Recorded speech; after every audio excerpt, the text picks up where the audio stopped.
mattina grossa su. Insieme a questo canto popolare è uno dei simboli della Sicilia. Sto parlando dei colorati carretti addobbati a festa, icone folcloristiche famose in tutto il mondo. E da rispondevo. E a Belpasso, in provincia di Catania, vive Alfio, l'ultimo artigiano di queste opere d'arte. E io per un giorno sarò un aspirante carradore. Chi è il carradore? Carradore è il costruttore dei carretti siciliani.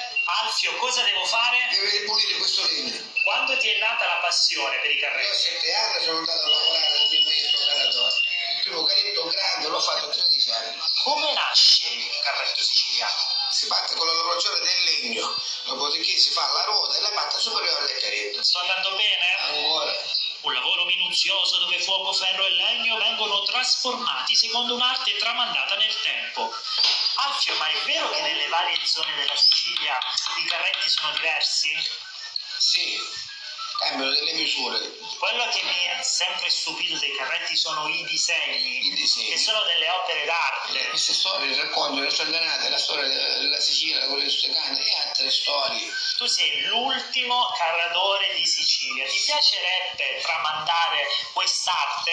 Mi piacerebbe, perché è un'arte che non si deve perdere, perché sta scomparendo. E dal 1800 il carretto è il protagonista assoluto della cultura siciliana. Ma quanto tempo ci vuole per realizzare un carretto?